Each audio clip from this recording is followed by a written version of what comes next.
Hello, and welcome to this roundup of my 20 favorite historical romance books published in 2023. I'm Olivia, your favorite resource for book recommendations you can easily screenshot, and you're watching Random Olive Reads. Marrying Off Morgan McBride by Amy Berry is book 2 of the McBrides of Montana series.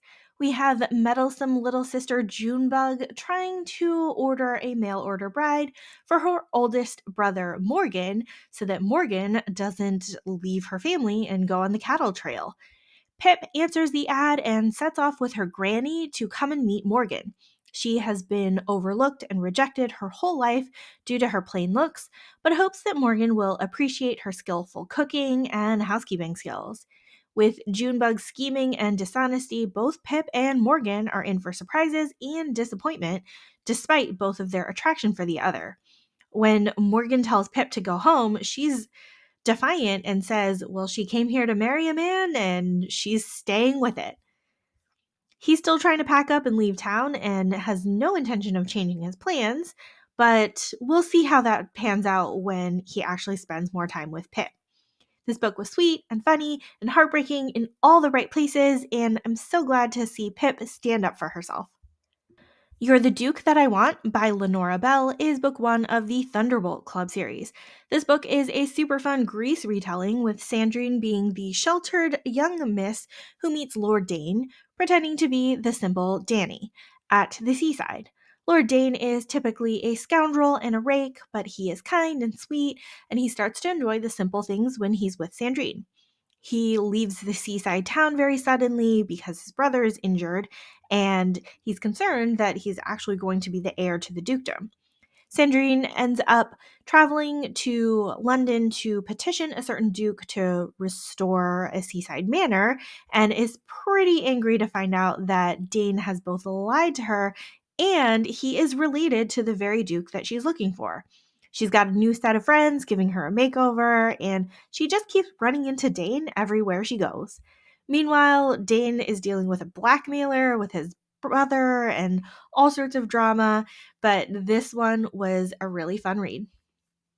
The Earl Was Wrong by Britt Bell is book 1 of the Graydon series. Sebastian is the stuffiest earl in town, and it's because his parents were embarrassing and his father was incapable of being financially responsible. He soon finds out that his younger sister is skirting ruin, so he asks for advice from his friend. His friend says, hey, you should just get married. And so Sebastian asks his aunt for a recommendation. Emmeline is the sister of a viscount who appears to be practical and responsible. She is surprised to find that the handsome earl is asking her to dance and asking to go for a ride in the park, and she thinks that he might be her only chance to get married and have a family, so she goes ahead and agrees to marry him. While Emmeline tries to be the best wife and member of her new family that she can be, Sebastian is cold and distant. He has this underlying fear of love and passion, thinking that he will turn into his flighty and irresponsible father. Basically, Emmeline is awesome throughout this whole book, and Sebastian is the one who needs to learn to let go and embrace the love of his family. Tall, Duke, and Scandalous by Amy Rose Bennett is book 3 of the Byronic Book Club series. Jane gets caught trying to steal a rare book from a duke's library, but instead of getting in trouble, he proposes marriage. Christopher is a newly inherited duke with a reputation for throwing scandalous parties, but it turns out that there was an assassination attempt on him, and he is injured and he doesn't recognize people's faces anymore. So he throws this party trying to find his supposed killer. He needs help navigating the people around him, and Jane really needs the money because she's being blackmailed. So Jane takes up Christopher on his offer of marriage, and well, the physical attraction starts pretty early and often. Hotel of Secrets by Diana Biller is a standalone novel. Maria is the owner and manager of a flailing hotel in Vienna after her mother's mismanagement and some economic downturn. Maria is helping to rebuild the hotel to its previous grandeur. Meanwhile, Eli is an American in town looking for clues on some smuggled codes that were sent from the hotel's address. While he's there, he keeps running into Maria and saving her from certain death. These two eventually team up to find her assailant and then give in to their attraction. And it's interesting to see how these two very serious people are able to smile and find joy and humor with each other. Maria also has a complicated family history that comes into play at multiple points of the story, making things really interesting. What's a Duke Got to Do with It by Christina Britton is book 2 of the Sinful Spinsters series. We have a tragic prologue for Katrina. She is out in society enjoying a ball, dancing with a handsome stranger, and it might be headed somewhere, except that young lord is called away unexpectedly. Later that night, a different lord tries to break into her bedroom window, and it gets caught, and there's scandal, and her brother fights a duel. It's a whole big thing. Several years later, Katrina is living as a companion to a dowager viscountess, and that idiot lord tries to climb her window again. This time he falls to his death, creating more scandal. Meanwhile, Sebastian, that man who was called away from that last ball, has been digging his way out of his father's debts and is really close to marrying an heiress. He just needs to do one last favor for her father, which is to keep the lady's brother away from an actress. So they go on a seaside vacation, end up at the Dowager Viscountess's house, and they meet Katrina again. Sebastian and Katrina have the opportunity to reconnect, even though both of their circumstances have changed. And it's almost a lost cause because they really don't have a future together. She doesn't have any money, and he needs to marry money. It's sweet, though, how Sebastian has been pining for Katrina all these years, and how Katrina's odd group of friends rally behind her.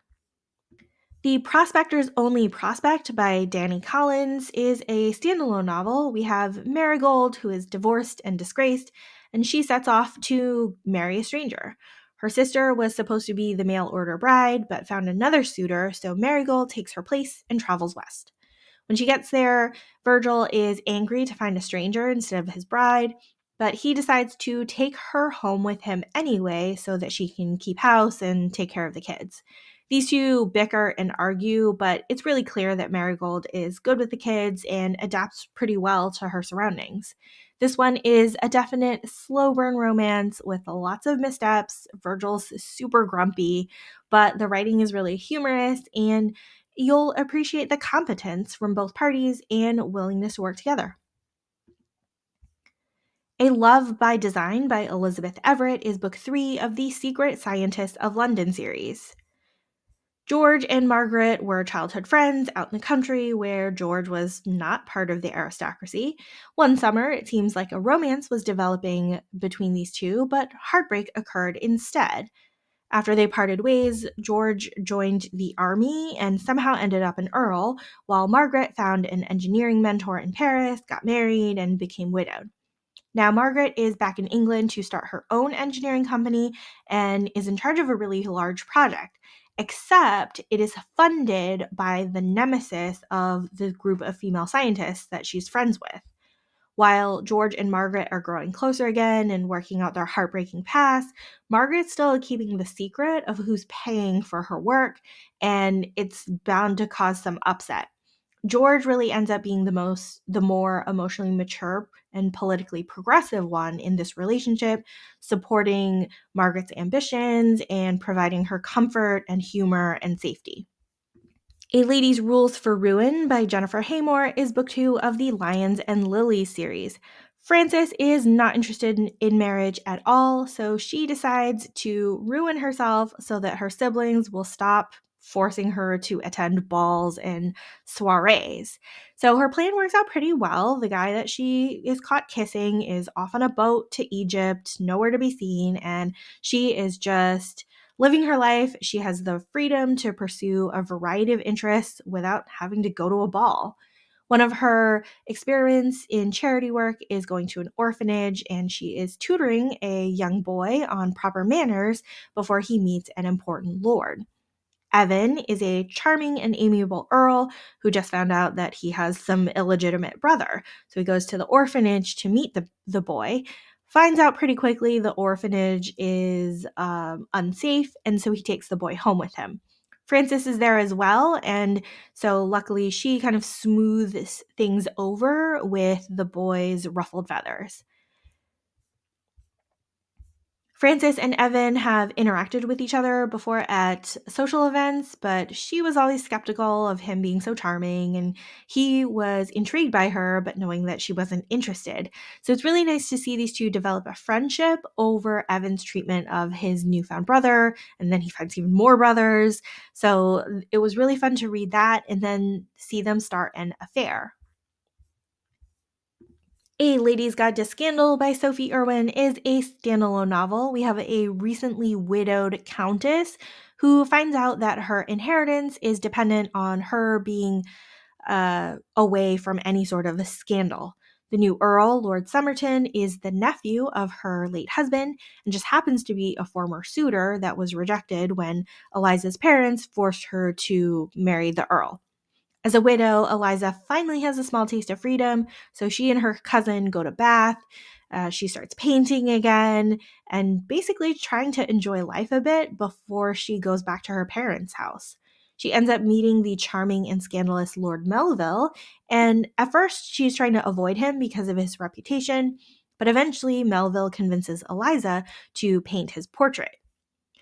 Somewhere along the way, Somerton has renewed his acquaintance with Eliza and tries to court her again. We have a very slowly building love triangle here where you're mostly rooting for Eliza to break free of her oppressive marriage and her family and reunite with her long lost love. But then we see her friendship with Melville develop, and you're not really sure who to root for. Since this book was a single point of view, only Eliza's, it wasn't really clear who the ultimate love interest was going to be, and I was really intrigued to find out who it was. Forever Your Rogue by Erin Langston is a standalone novel where we have a widowed Viscountess Cora who is being challenged for custody of her two young children. She comes up with a scheme for a fake fiance to help with her court case. Nate is the second son of an earl and an absolute rake who's cut off from funding from his older brother. Knowing that Nate needs the money and that he owes her a favor, Cora sets up a contract with Nate for the arrangement, which includes him coming to her country estate for 2 weeks while her in laws are also there. What we have after that is a very slow realization for Nate of Cora's strength and determination, and him figuring out that he can't just be a screw up forever. While he interacts with the kids and supports Cora's struggles, Nate does a lot of growing up himself, even if Cora doesn't trust him quite yet. This book is definitely very swoony, and the winning point for me is how believable Nate's transition into fatherhood is, and that he realizes that he can bring support and happiness to his family. When the Duke Loved Me by Lydia Lloyd is book one of the Rake Chronicles series. If you like historical romances that have a little bit of mystery or quest, this one will be for you. We start with a garden tryst that ends badly when a Duke's heir and country miss find out that the person that they're trysting with is a long-standing family enemy. We jump 7 years later to find out that John, the new Duke, is stuck with this really annoying part of his father's will that he needs to find a certain woman and pay an annuity to her so that he can keep his sister's dowry. So he needs to find his father's former lover. John needs the help of the woman's niece, Catherine, who is basically a social outcast because of the scandal and lives in complete poverty. Over the course of the book, we learn that the old Duke's indiscretion was revealed loudly and caused a lot of upheaval for both families involved. Catherine agrees to help John locate her aunt in exchange for money, but she has little hope of finding the woman who ran off and was never seen again. While John and Catherine try to stay serious and professional with each other, it's clear they're still attracted to each other and wish that their family circumstances weren't so complicated. I really liked learning about the past scandal as bits and pieces of the histories unfolded while they were trying to find her aunt. Everything tied together so well and was really interesting to uncover. Knockout by Sarah MacLean is book 3 of the Hell's Bell series. Lady Imogen is the chemical explosives expert of the Bells and often seen at scenes of crimes looking up the evidence, much to the dismay of Scotland Yard's Detective Inspector Tommy. While these two are not exactly teaming up all the time, they are both trying to solve the same case, and so they keep running into each other. At some point, Tommy is tasked with finding an Earl's missing sister so that he can stay in line for promotion, but it turns out that it's just Imogen and she's not missing at all. Throughout the book, Imogen is the pursuant and Tommy is the one who hesitates due to his lack of social station, but Imogen's self esteem takes the rejection pretty differently. Once they do finally team up, the sparks are well worth it, even though Tommy will have to decide whether to trust Imogen and the Bells or to trust the side of police authority. Adding Up to Love by Ginny B. Moore is book 1 of the Flower Sisters series. Fern is the youngest sister of 5 and has been socially awkward and prefers her books to any sort of social interaction. At her father's birthday ball, she and her twin sister Rose switch dresses and identities for the evening, and then Fern meets a handsome mathematics student from Oxford.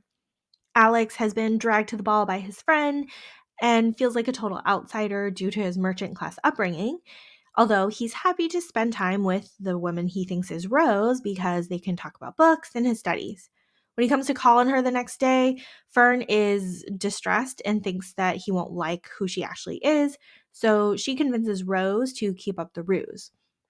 After that, Fern still ends up befriending Alex and helps him in courting Rose while he helps her become a student at Oxford. Alex begins to have feelings for Fern and is confused because now there are expectations with Rose and their courtship. There's a huge tangle of emotions here with Fern being dishonest with everyone, and this book was just so heartbreakingly good. Bed Me Duke by Felicity Niven is book 1 of the Bed Me book series. We start with the action right up front with Helen, who is a countess in her own right, asking Jack for lessons in seduction so that she could possibly marry the new Duke. What she doesn't know is that Jack is the Duke, and he introduced himself as just a common guy when he showed up. We rewind 3 weeks when Jack finds out that he's the Duke. He goes off to Scotland to investigate his property, and he decides that he'll go a little undercover so that people don't realize that he's actually the Duke. He meets Helen and he realizes that she's tough and she's taking care of her land and she's impoverished and she really needs to figure things out with the new Duke so that her people can be financially supported. Helen is loud and brash and forthright, and somehow all of these things appeal very much to Jack, and she thinks he's like the handsomest man she's ever seen. We do get to see Helen and Jack slowly fall in love, but they can't really commit to each other. Helen is trying to marry the Duke, and Jack has been lying to her this whole time about his identity. So it's interesting to see how they resolve this problem. The Duke Gets Desperate by Diana Quincy is book 1 of the Sirens in Silk series. Anthony is a duke who thinks that he's getting his castle back after his stepmother passes away, only to find out that his stepmother has left the castle to her cousin, who just happens to be visiting from America. Well, Raya doesn't want or need a castle, so she's happy to sell it back to Anthony, except he doesn't have any money. These two argue their way to a truce while also ogling each other and trying to resist their attraction. We also have a mystery of Anthony losing track of some historical relics that he's found, and then the suspicious nature of his stepmother's death. So there's a lot of plot going on while these two try to get it together. The Wolf and the Wildflower by Stacey Reed is a standalone novel where we have tragic backgrounds for everyone here. Jules has lived her entire life as a man despite being born a girl because her mother had endured all these heartbreaking pregnancies that were bad for her health, but Jules's father had always wanted a son. So the day that Jules was born, the mom and the midwife had just told the man that they had a boy. James is the son of a duke who was lost in the Canadian mountains at the age of 18 and survived there alone for 10 years before his rescue and return. Now that he's back in England and he's the duke, his mother is concerned that he is mind-addled and savage. Jules and her father are both mind doctors hired by James's mother to assess the man and fix his behavior. Of course, Jules is the one who understands his plight and his need for isolation and quiet amongst his chattering family members. James also sees through Jules's disguise with his heightened senses and awareness, and he really has been the only person to truly see her in her whole life. So the quiet moments where these two are alone are the only times they can be themselves without the judgment of society or putting on an act. It's sweet and steamy and just the right amount of teary. One Wedding and an Earl by Tracy Sumner is book 4 of the Duchess Society series. So both Ollie and Necessity have had tragic backstories that make them skeptical of romantic entanglements. Oliver is now an earl, and he has had a shady past history of opium dens and brothels, and he was slashed in the face in the back of a gambling hell alley. Now he's a recluse, fixing up his estate where he had suffered from an abusive father.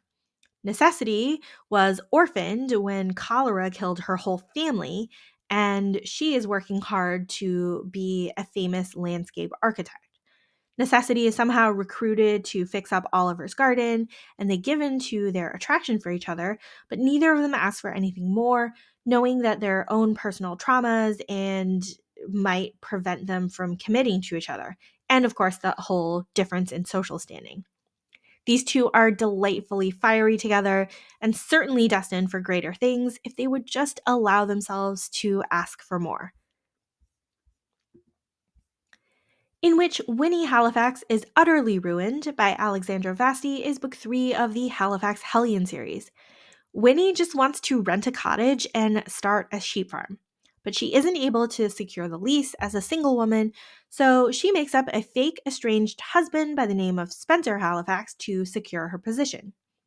10 years later, Spencer is notified by his solicitor best friend of the possibility of actually being legally married to a con woman using his name. He travels to her farm in Wales to find her and then bring her back to London to figure out an annulment.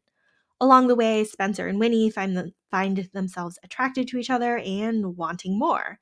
Except that Winnie is hesitant to overburden Spencer since she's already inconvenienced him with this whole fake marriage thing, and she's really scared of becoming selfish and manipulative like her mother was. Spencer here is an all-around nice guy and just is gone for Winnie. This book is humorous and steamy in all the best ways. Love and Other Perennial Habits by Emmeline Warden is book 1 of the Genus of Gentlemen series. We have a widowed Countess Meg finally out from under her cruel husband's thumb, and she is restoring an old manor in the country. She meets Oliver, a second son and now heir, who is doing his own botanical experiments next door. While they're both away from London, both Meg and Oliver can be themselves. They're away from the strictures of society, and they very easily fall in love. They're happy and productive, and things just can't go wrong. Except it does. The holiday kind of ends, and Oliver will need to deal with the realities of his station. And as expected, when Oliver is called back to London, we have heartbreak and angst while these two are separated. This book made me feel all the feels in all the best ways, and I'm so glad that I read this book. Basically, I'm glad I read all of these books. Hopefully you picked up one or two to add to your TBR. Thank you so much for watching this video. Links to all of these books are in the description box. Like and subscribe to get updates, and you can follow me on Instagram at randomolive.